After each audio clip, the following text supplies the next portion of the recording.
textos que falam sobre dons. E, especialmente, há uma expectativa e, para muitos, uma curiosidade e até um desejo de poder se aprofundar mais sobre o dom de línguas. Então, hoje nós vamos iniciar, né? Não vai ser possível vermos os textos que abordam aí a questão dos dons de línguas, mas pelo menos o texto de Atos dos Apóstolos, capítulo 2, a partir do verso 1 até o verso 13. Nós vamos ler e vamos apresentar algumas lições aqui.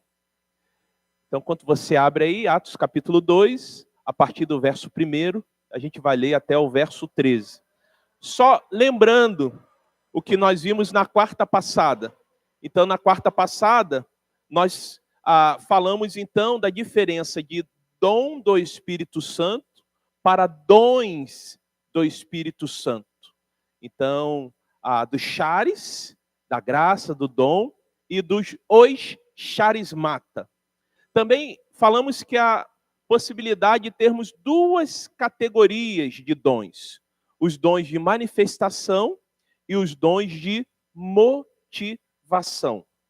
E paramos por aí. Falamos então sobre isso. E se você tiver dúvidas, perguntas ou acréscimos, acesse o vídeo.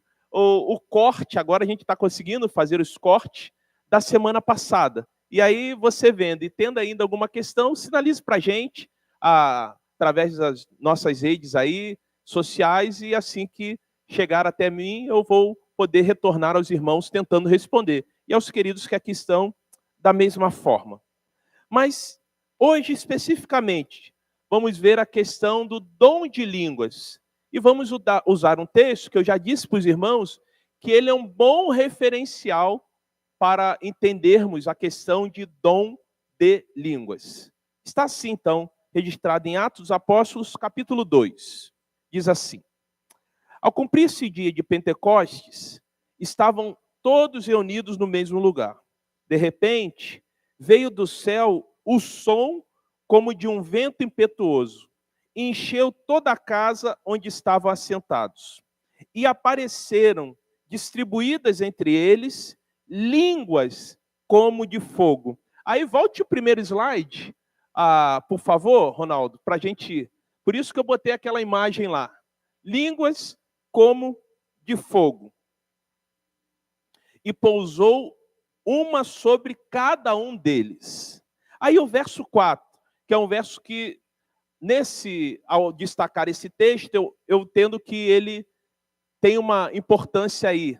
Diz assim: todos ficaram cheios do Espírito Santo e passaram a falar em outras línguas, segundo o Espírito lhe concedia que falasse. Verso 5. Ora, estavam habitando em Jerusalém judeus, homens piedosos, vindo de todas as nações debaixo do céu. Quando, pois, se fez ouvir aquela voz, afluiu a multidão, que se possuiu de perplexidade, porquanto cada um os ouvia falar na sua própria língua. Estavam, pois, atônitos e se admiravam, dizendo: vede, não são porventura galileus todos esses que aí estão falando? Verso 8. E como os ouvimos falar, cada um em nossa própria língua materna. Somos partos, medos, elamitas e os naturais da Mesopotâmia, Judéia, Capadócia, Ponto e Ásia, da Frígia, da Panfilha, do Egito e das regiões da Líbia, nas imediações de Cirene, e romanos que aqui residem. Verso 11. Tanto judeus como prosélitos, cretenses e arábios, como os ouvimos falar em nossas próprias línguas as grandezas de Deus. Todos, atônitos e perplexos, interpelavam uns aos outros: o que quer isso dizer? Outros, porém, zombando, diziam: estão embriagados. Que Deus abençoe e aplique a sua palavra a cada coração nesse instante. Olhando para esse texto em detalhes e fazendo destaques, aqui temos então um referencial sobre o dom de línguas. E fica claro aqui, queridos, que o dom de línguas que está em Atos dos Apóstolos, capítulo 2, e é a primeira manifestação do Espírito Santo a um grupo, né? É idiomas. Eles estão falando em idiomas. Idiomas concedidos pelo Espírito Santo, segundo os relatos que estão aqui nesse texto. E aí, olhando para esse texto, é importante a gente ter em mente algumas coisas. A primeira, que vai ser projetada aqui, é que os apóstolos, no verso 2, estavam assentados. Por que eu digo isso? Porque muitas pessoas, e aí respeitando por demais quem tem uma forma de pensar e um entendimento diferente desse que eu estou trazendo, e é possível isso, a gente tem que respeitar, mas muita gente faz assim, tipo uma convocação. Eu, quando jovem, não faz muito tempo, participei de uma convocação para que pudéssemos nos reunir, seria um culto, onde as pessoas seriam batizadas com o Espírito Santo. Bom, sobre batismo com o Espírito Santo, do Espírito Santo ou no Espírito Santo, também já falamos, não vou voltar a falar. Mas, quando a gente lê o verso 2 e diz assim, olha, o verso 2 de Atos, capítulo 2 diz: de repente veio do céu um som como de um vento impetuoso, encheu toda a casa onde eles estavam assentados. É bem interessante, irmã Ruth, que aqueles irmãos ali da igreja primitiva, junto com os apóstolos, eles não estavam pedindo o Espírito Santo. Eles não estavam, Patrícia, orando para o Espírito Santo descer sobre eles. Sabe por quê? Eles não estavam nem pedindo nem orando, porque era impensável, irmão Dalmir, para um judeu orar assentado. Não havia essa possibilidade. Então, eles não estavam nem pedindo e nem estavam orando. Isso mostra o quê, Isaurinha? Uma atitude passiva. Houve aquela manifestação e o derramamento do Espírito. Não foi uma solicitação, não foi uma reunião suplicando. Eles sabiam que em algum momento algo iria acontecer. Porque Jesus, quando subiu aos céus, ele falou aos discípulos: fiquem em Jerusalém até a descida do Espírito Santo. Mas não havia ali uma atitude ativa daqueles irmãos, mas uma atitude passiva daqueles irmãos. Essa atitude passiva me mostra que eles estavam atendendo a uma ordem de Jesus. Se a gente for ver lá Atos capítulo 1, o verso 4 e depois o verso 8. E foi isso que aconteceu. Então, em primeiro lugar, tenha em mente que os apóstolos estavam assentados numa atitude passiva, não numa atitude ativa. A segunda lição que eu destaco aqui, olhando para esse texto, que eu costumo dizer que é um referencial, os discípulos falaram em outras línguas, ou seja, em outros idiomas. E se nós formos ver, depois faça um exercício em casa, um exercício exegético, e veja do verso 9 até o verso 11, irmão, eu sei que gosta de estudar a Bíblia, é um bom estudioso, sabe quantas nações são listadas aqui, do verso 9 ao verso 11? Chuta aí, irmão, sim, quantas nações?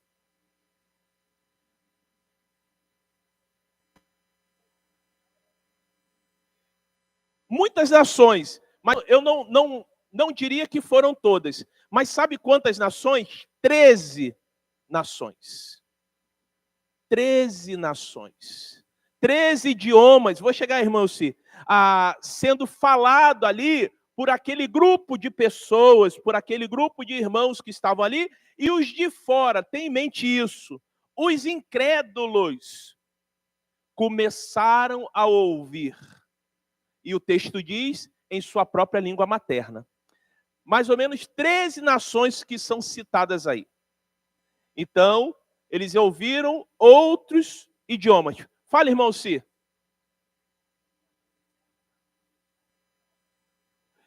As nações daquela época conhecidas, mas aí eu não tenho como afirmar se eram todas, né? Todas as nações conhecidas. É claro que o conhecimento geográfico que a gente tem hoje é infinitamente maior do que o conhecimento daquela época. Agora, essa pergunta eu não sei responder. Se eram todas as nações ali que estavam representadas no mundo da época, né? Até mesmo a geografia mudou bastante, o entendimento, né, geográfico, e Paulo foi um desbravador com relação a isso. Mas o fato é que são citados aqui pelo menos 13 nações. Terceira lição. A língua falada pelos apóstolos, ela era tão perfeita que eles falaram fluentemente. Alguns comentaristas vão dizer, irmão Dalmi, que até mesmo o sotaque foi o sotaque da região. No nosso país, por exemplo, nós temos, apesar de falarmos a mesma língua, né, o português, mas nós temos os sotaques, né? Por exemplo, o carioca fala chiano, né? Né? O baiano fala arrastado, né? Oxe, tal, né? Cada região.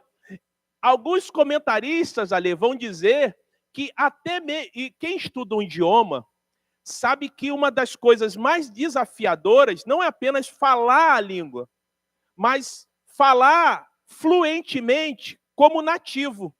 Por exemplo, a gente facilmente eu diria, identifica um americano, identifica até alguém que vem de Portugal, que fala português, por causa do sotaque. Mas aqui, a ação do Espírito Santo foi de uma ordem que eles falavam fluentemente como se fossem nativos. E aí a turma que estava de fora ouvindo falou, essa turma aí é da minha terra? É lá do Ponto? É lá da Capadócia? É da Mesopotâmia? A maioria eram todos judeus. É bem verdade que os judeus tinham uma boa formação. O Paulo era um poliglota, mas isso era para poucos. E falar fluentemente, a minha versão diz, falava na língua materna.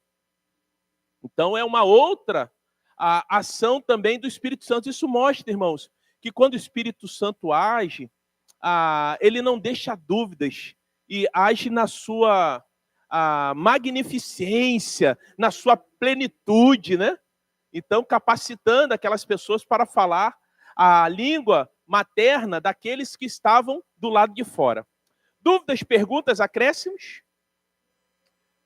Continuando. Então nós falamos, os apóstolos estavam assentados, verso 2, os discípulos falaram em outras línguas, em outros idiomas, verso 4. A língua falada pelos apóstolos era tão perfeita que eles falaram fluentemente, verso 8. Aí eu vou para o verso 11. Os dons sempre têm o propósito de edificação. Porque se a gente for ler o verso 11, no finalzinho, o que aquelas pessoas que estavam ali, naquele momento, recebendo o Espírito Santo, porque era a primeira manifestação coletiva do Espírito Santo, o que aquelas pessoas estavam falando em outros idiomas? Sobre o que, irmãos? Diz aí o verso 11. Sobre a grandeza de Deus.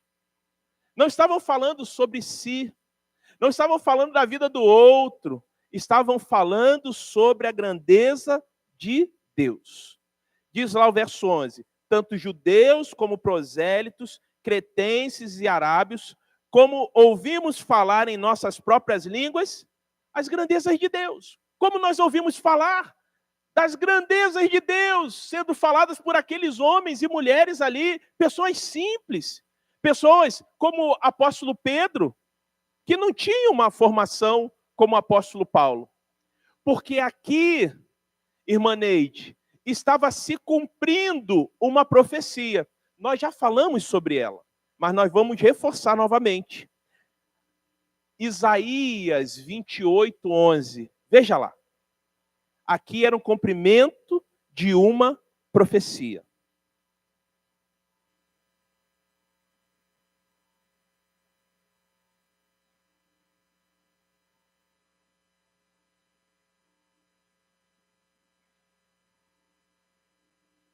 Diz assim: pelo que por lábios gaguejantes e por língua estranha, e aí vocês então já estão entendendo que língua estranha aqui é idiomas. Ah, pastor, tem uma outra passagem que não se refere a idiomas? Tem. Nós vamos chegar lá, fiquem tranquilos. Não sei se hoje, mas nós vamos chegar lá. Então, pelo que por lábios gaguejantes e por língua estranha, falará o Senhor a quem? A este povo. Porque o Senhor se descortina, porque a ideia de revelar ou de revelação é se descortinar, se fazer conhecido. E se faria conhecido falando àquele povo, ou ao povo espalhado pelo mundo, e aí, nesse caso, na língua nativa deles. Então, os dons sempre têm o propósito, queridos, de edificação. Podemos, então, constatar que aqui nesse texto, de Atos capítulo 2, do verso 1 ao 13, não há nenhuma referência à língua estranha como emissão de sons sem sentido. Não é verdade? Então, acho que aqui há muita tranquilidade, muita clareza para entendermos que língua estranha, em Atos capítulo 2, se refere a variedade de línguas, se refere a idiomas. Não está falando de uma língua que se emite sons que não são entendidos por aqueles que estão ouvindo. Dúvidas, perguntas, acréscimos? Manuel Pedro Arboês, fale agora ou daqui a pouco, não precisa se calar para sempre.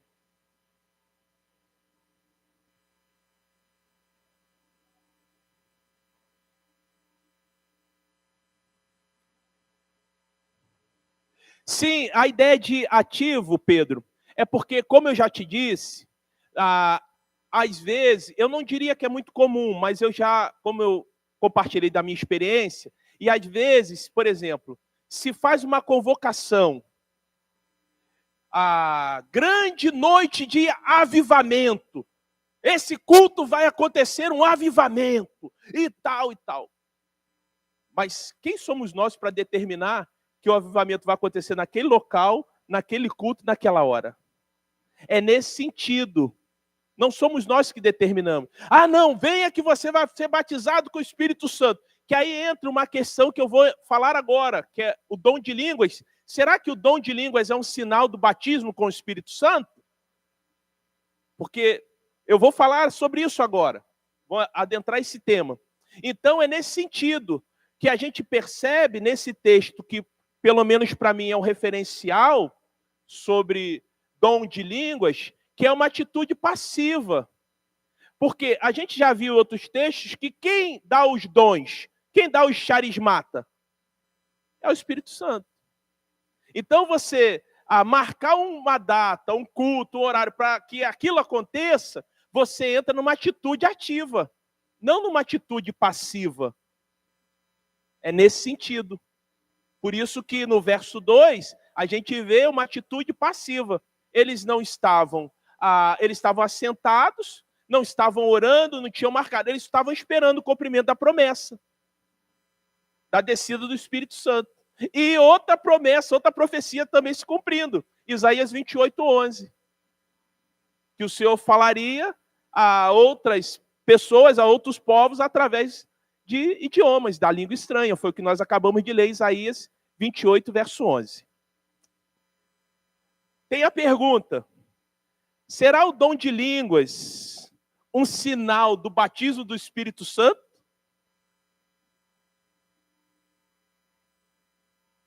Há um silêncio sepulcral agora. Será que é um deles?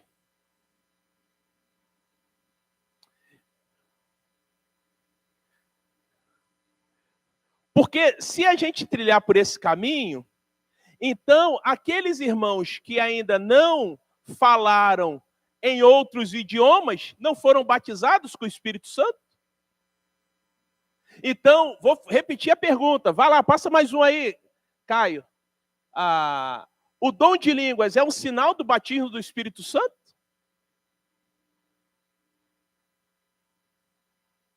Os irmãos já têm a resposta.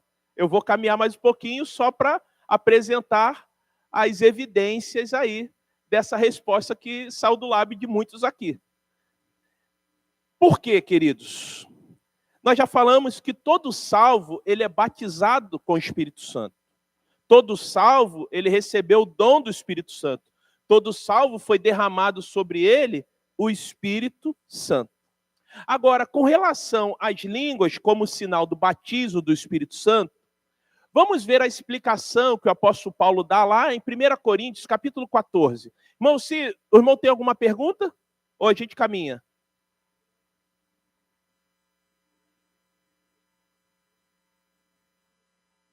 Tá falando o quê?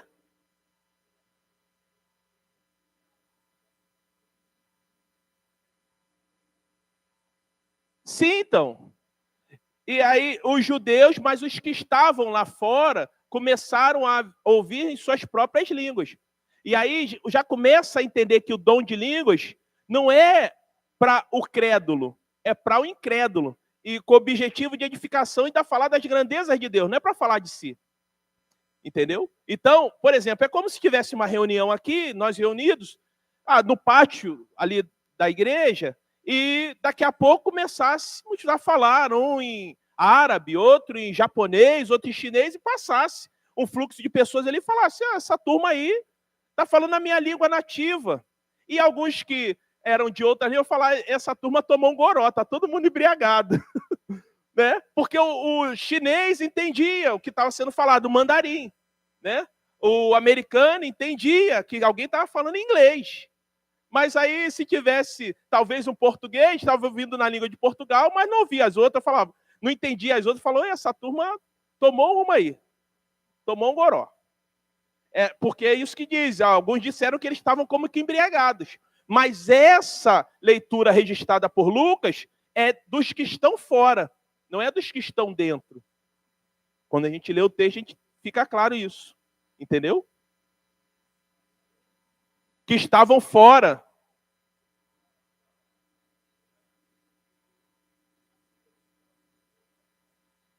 Exato, era estranha, por isso que é língua estranha.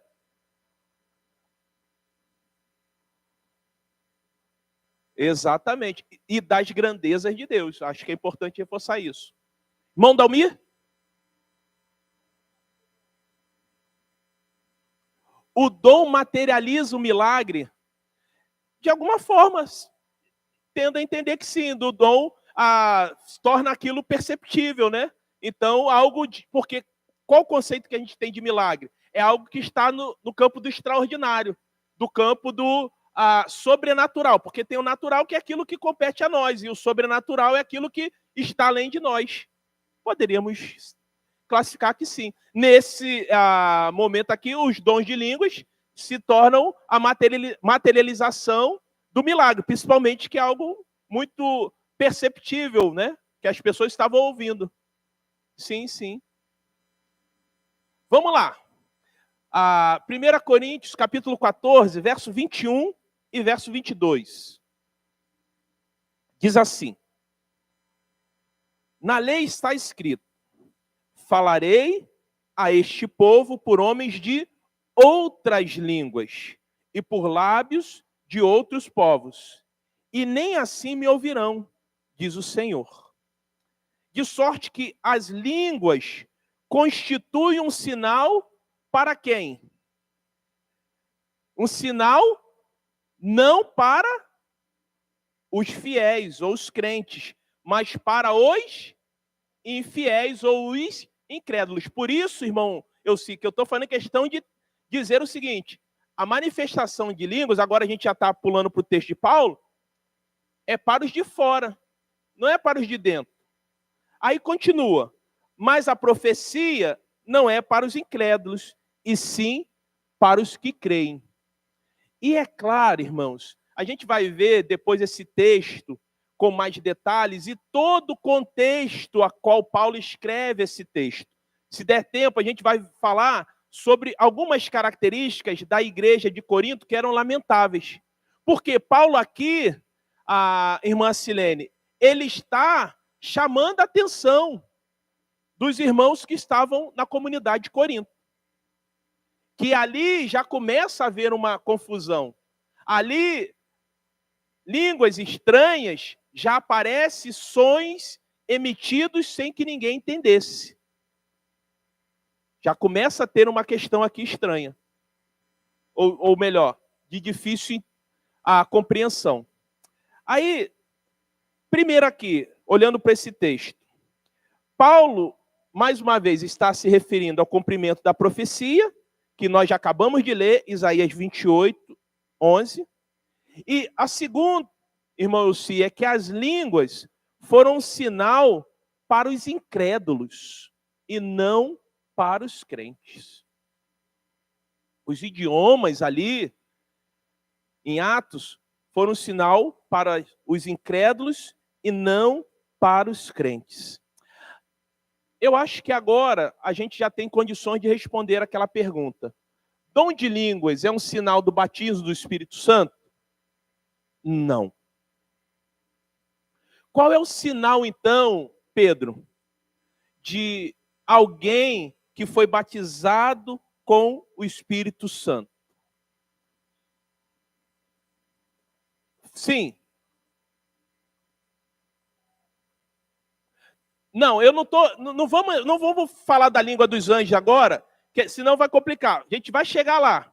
Mas eu quero só responder, Pedro, sobre dom de línguas é um sinal do batismo do Espírito Santo? Não. Tem um sinal de que fomos batizados com o Espírito Santo? Tem. Atos 1:18.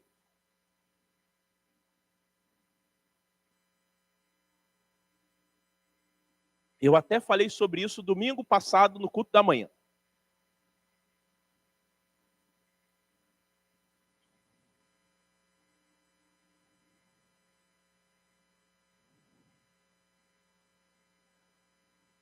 Vamos ver se os Atos 1:8, desculpa, 1:18 não, perdão, 1:8. Diz assim: 1:8. Mas recebereis poder ao descer sobre vós o Espírito Santo. E sereis o quê? Minhas testemunhas. Qual é o sinal de que fomos batizados com o Espírito Santo? É o poder de testemunhar. Esse é o sinal de que fomos batizados com o Espírito Santo. É o poder que recebemos dele, do próprio Espírito, para testemunharmos. Aí os irmãos podem falar, mas pastor, mas lá em Atos também eles não falaram em línguas? Também falaram em línguas. Mas qual o objetivo? Falar das grandezas de Deus. Aquela experiência, os irmãos veem se repetir de descer o Espírito Santo e aquele povo falar em línguas, é encontrado em outras passagens da Bíblia? Não. Agora, a gente vê as pessoas sendo salvas, recebendo o Espírito Santo e desejosas de testemunhar. E não é isso que acontece conosco? Quando nós temos uma experiência real e pessoal com Jesus, nós não queremos falar para o mundo que só em Jesus há salvação. Então, o sinal de que uma pessoa foi batizada com o Espírito Santo é o poder que ela recebeu de testemunhar. Esse é o sinal. Dúvidas, perguntas, acréscimos? Fale agora. Pode falar um de cada vez. Não precisa ser todo mundo ao mesmo tempo.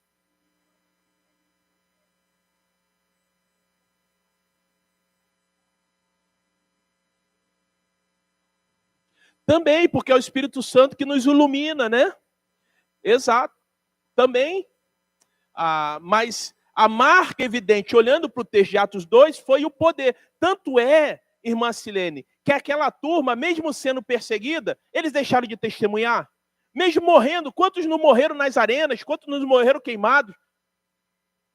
Quantos não perderam a cabeça?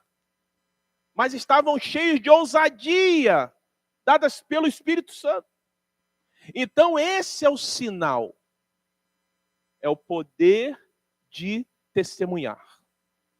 Aí, queridos, se não há dúvidas, perguntas ou acréscimos, eu queria pelo menos iniciar, porque nós vamos falar de dois textos que estão em Coríntios. 1 Coríntios 12 e depois 1 Coríntios 14. Mas antes, eu gostaria de dar pelo menos um panorama para os irmãos de alguns problemas em Corinto, porque vocês vão ver que, na verdade, aquela experiência que estava acontecendo da igreja em Corinto não é um bom referencial, não é um bom modelo. Na verdade, eu diria que, principalmente quando se fala em questão de dom de línguas, eles são um exemplo a não serem seguidos. E aí, rapidamente, alguns problemas que a gente encontra em Corinto. Primeiro, a gente encontra naquela comunidade contendas e divisão.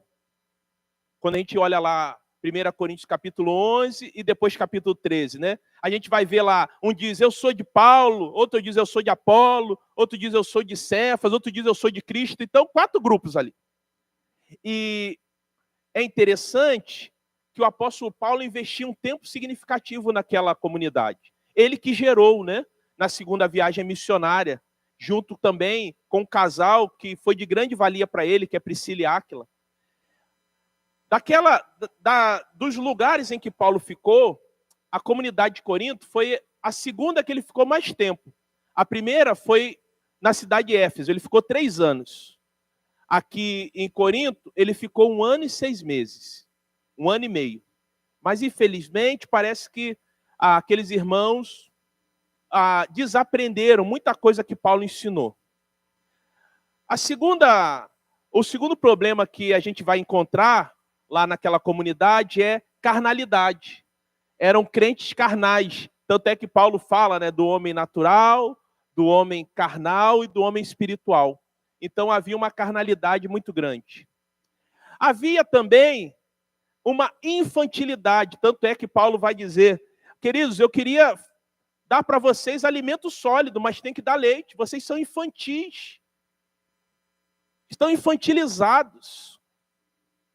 Havia também uma dificuldade e uma rebeldia, irmão Dalmir, daquele grupo para com a liderança de Paulo. Eles questionavam se Paulo realmente era o apóstolo. Imagine, o Paulo gerou aquela turma e como se falasse, você realmente tem autoridade para isso? Então, uma rebeldia grande com relação à liderança. Tanto é que Paulo vai falar, olha, eu posso ir a vocês no amor, não vou falar amor, porque até mesmo na disciplina é amor. Eu posso ir em paz, assim, tranquilo, sem querer disciplinar, eu posso ir com a disciplina. Porque eles estavam duvidando da autoridade de Paulo enquanto servo do Senhor. Havia um caso ali lamentável naquela igreja, que era um jovem que estava tendo uma relação sexual com a sua madrasta. Havia fornicação e adultério. A gente vai ver isso lá em 1 Coríntios capítulo 5. Havia ignorância a respeito das coisas espirituais, principalmente com relação aos dons. Não é por acaso que Paulo escreve 2 capítulos falando sobre dons. Era uma igreja que tinha uma riqueza ali, as pessoas parece que entendiam qual era o seu dom espiritual, né? Claro, tiveram um excelente mestre, que era Paulo, mas começaram a distorcer isso. Então, eram ignorantes com relação à questão de dons espirituais. Penúltimo, havia uma ênfase muito grande. Passa mais uma, Caio, por favor. Mais uma. Isso aí, volta. Uma ênfase muito grande em falar em línguas como sinal de superioridade espiritual. Aí, Pedro, ou Manuel, ou Arbuez, entra a questão das línguas emitidas com sons que não se entendiam. Então, quem era uma pessoa mais espiritual ali era aquela que tinha aquela experiência, que falava essa língua que é denominada aí, como você falou, língua dos anjos. E os dons, será que são para que venhamos a nos sobressair? Ou os dons são para edificar a igreja? Por que eu estou fazendo essa radiografia dessa comunidade? Porque isso vai ser importante, Patrícia, quando a gente começar, semana que vem, a ver com mais cuidado os textos em que Paulo fala sobre a questão do dom de línguas.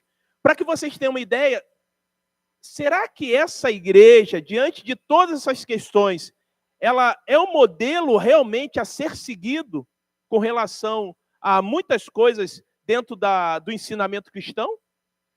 Porque é isso que tem acontecido. Ou que as pessoas pegaram as experiências dos irmãos lá da igreja de Corinto e falaram, não, ó, a gente tem que seguir isso aqui. E aí Paulo vai dizer, ó, eles são modelos a não serem seguidos. O que eles estão fazendo, faça o contrário. Em algumas áreas isso é claro. Imagine a questão, por exemplo, eu não coloquei aqui, mas eu sempre cito, a questão da ceia, da celebração da ceia. Um momento tão bacana da igreja, e acontecia o quê? Alguns comiam de mais, outros comiam de menos, alguns saíam de lá embriagados. Aí, aqui é uma brincadeira, claro que o texto não diz isso, mas é talvez, nesses momentos, é que a turma falava a língua estranha mesmo, né? Cheio de goró.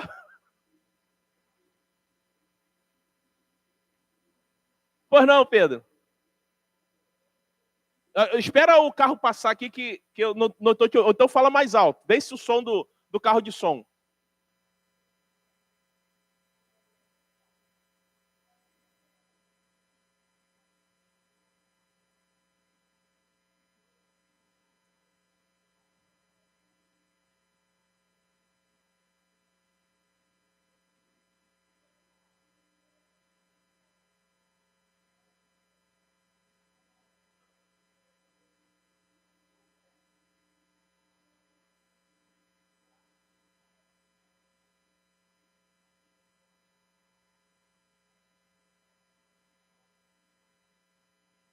Sim, sim. O Pedro tá doido para avançar. Eu tô doido para segurar. Eu vou falar sobre isso semana que vem, Pedro. Segura. Você tá doido para avançar, mas segura um pouquinho. Eu vou falar sobre isso semana que vem. Não, fica tranquilo. Isso é para você vir semana que vem.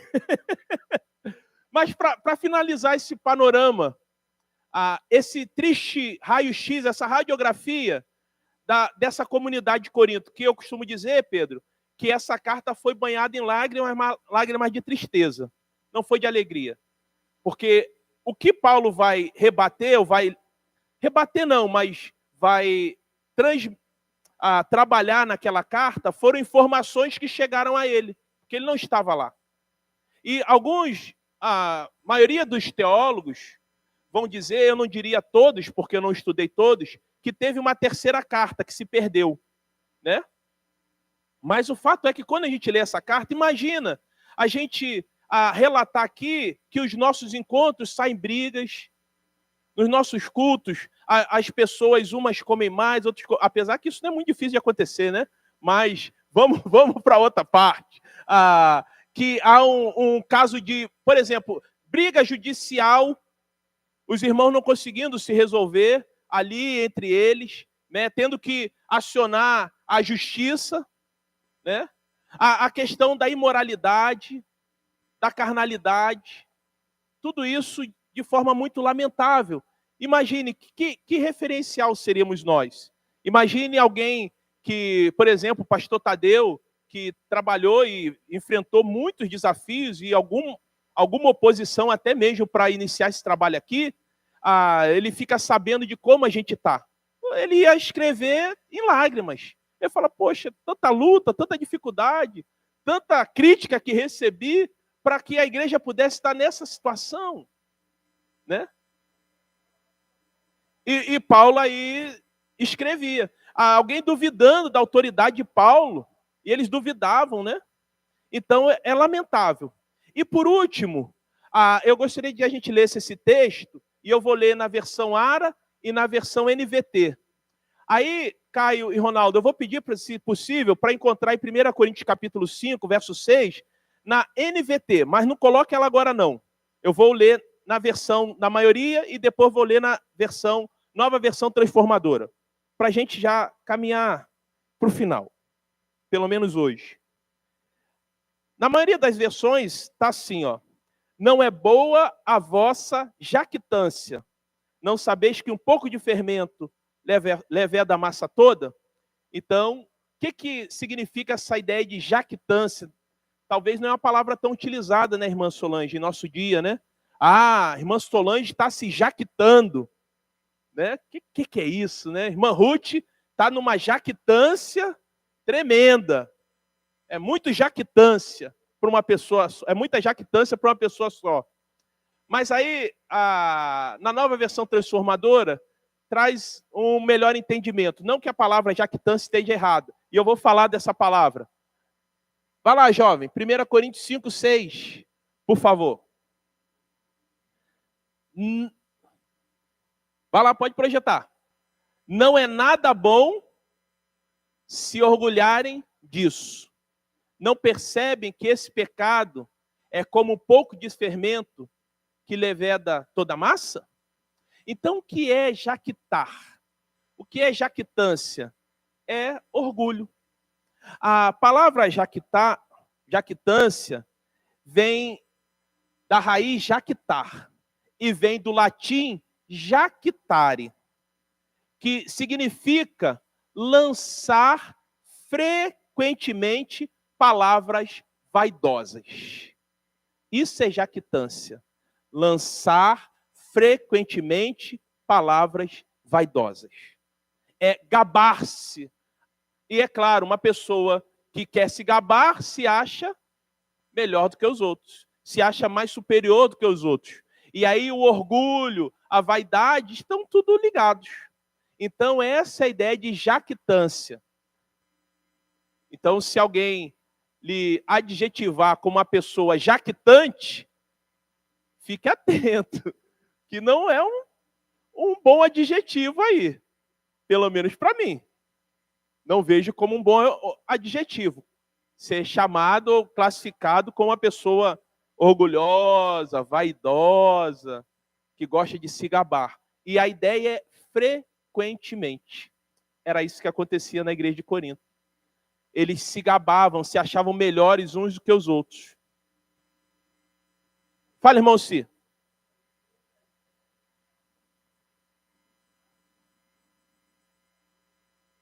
Sim, sim.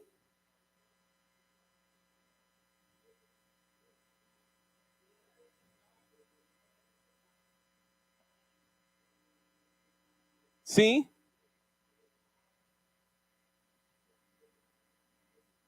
Exato. Por isso que eu peguei esse texto perfeito, irmão Si. Por quê?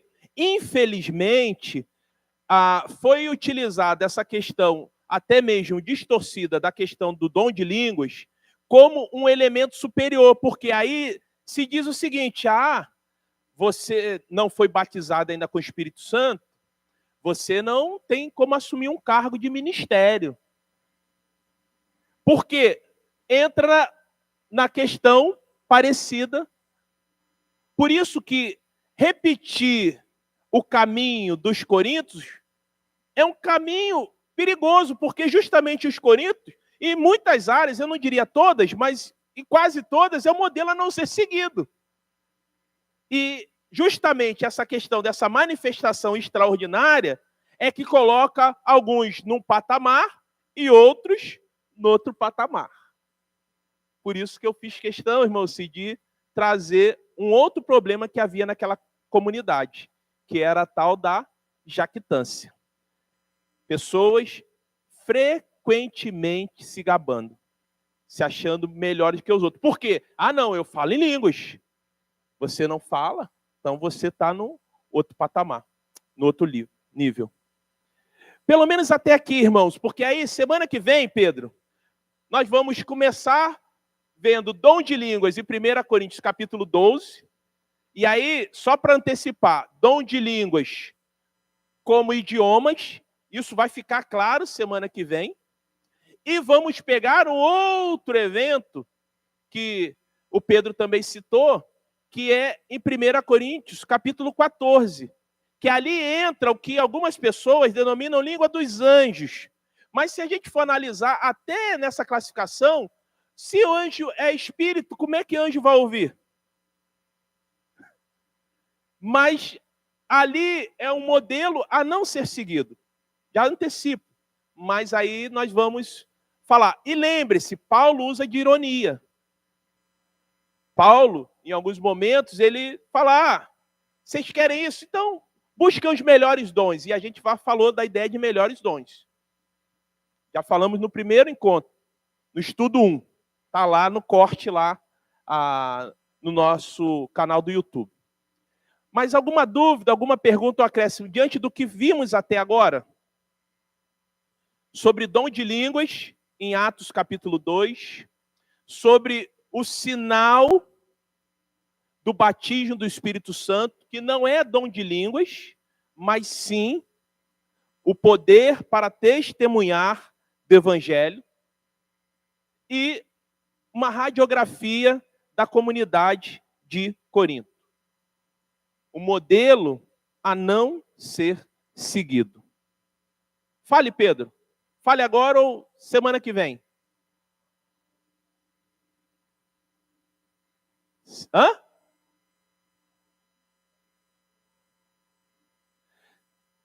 Jactância não é o mesmo que sofisma. Não é, não é. Tá? Finalizamos então, irmãos. Vou convidar a igreja a se colocar de pé, por gentileza. E nós vamos orar pedindo a Deus que a cada dia nos ilumine e nos oriente no ensinamento da sua palavra. Pai, graças te damos pela tua palavra, que é sempre viva e eficaz. E que tenhamos em mente que em nós há um poder dado por ti, que é o poder do Espírito Santo de Deus, habitando em nós, para testemunharmos, e por isso nós não temos desculpa de não sermos testemunhas. E, Senhor, que a cada dia mais possamos usar os dons que o Senhor nos concedeu. Que estejamos atentos às oportunidades que o Senhor tem nos dado. Muito obrigado por cada vida aqui presente. E que o Senhor continue nos abençoando ao longo dessa semana, abençoando a nossa família.